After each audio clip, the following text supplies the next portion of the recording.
नमस्ते, कुरा गरौँ पहिले यो र 10 जनाले थोरै नुन हालेर यसमा हालेर चेस कमिला राखेर आधा काट्नुहोस्। अनि बेकन बेर्नुहोस् र पिठो र त्यसपछि अन्डा हाल्नुहोस् र त्यसपछि यो र गहिरो फ्राई गर्नुहोस् र त्यसपछि यसलाई खानुहोस् र यसको आनन्द लिनुहोस्।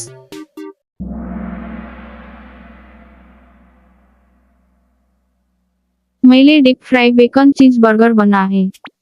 3 2 1 पटक।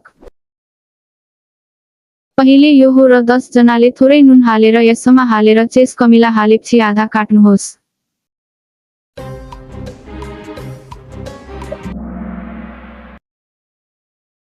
अनि बेकन बेर्नुहोस् र त्यसलाई पिठोमा राख्नुहोस् र त्यसपछि अन्डा हाल्नुहोस् र त्यसपछि यसमा राख्नुहोस् र गहिरो फ्राई गर्नुहोस्।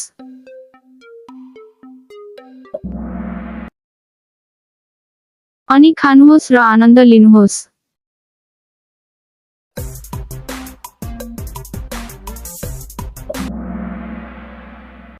त्यो बारेमा प्रश्नहरू रमाइलो लाग्यो पहिले यो र 10 जनाले थोरै नुन हालेर यसमा हालेर चेस कमिला राखेर आधा काट्नुहोस्।